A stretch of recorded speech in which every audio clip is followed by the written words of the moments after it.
I do want to end the GMO part of this lecture with, again, discussing what is a GMO and what isn't. A lot of times I'll see this image right here. Look at that guy. Look at that beefed up guy. I will see this bull being used as a GMO and saying, how disgusting is this? Look at what GMO technology has led. And what's funny, what I find interesting is that this guy is actually not a GMO. What this guy is, this extremely muscular livestock, is actually a result of selectively breeding. Years and years and years and years of breeding for high muscle mass in this livestock and a bit of genetic mutation to give us that. But it is not genetic engineering. We did not go into this bull in particular, and inject a growth hormone. That doesn't exist yet for cattle. So this is not a GMO. This is selective breeding. Another example of selective breeding are these chickens.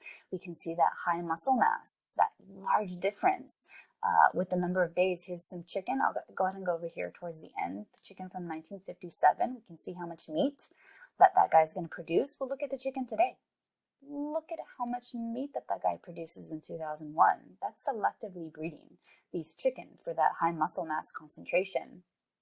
I find this quite sad, to be honest. This is something that I'm not a fan of. We've bred these chickens over time so much for their muscle mass that they're no longer able to walk and function efficiently. So I find that quite sad. What is an example of a transgenic organism, a GMO, that you guys probably haven't seen is Herman the Bull. Here's Herman the Bull. And Herman the Bull, actually, he looks quite normal on the outside. He's not this guy. Herman the Bull actually has the gene, a human gene, that's going to be lactoferrin. So lactoferrin is spliced into his genetic code. Basically, what we want this guy to do is to have the milk produced by his female offspring be promoted. And what we found with Herman the Bull after doing this is that initially, right at the beginning of the experiment, those females, so his female offspring, did have increased milk production. It wasn't enough, and it wasn't a lot. And kind of over time, this little tiny increase in milk production from that lactoferrin, it was so minimal to where it was a failed experiment.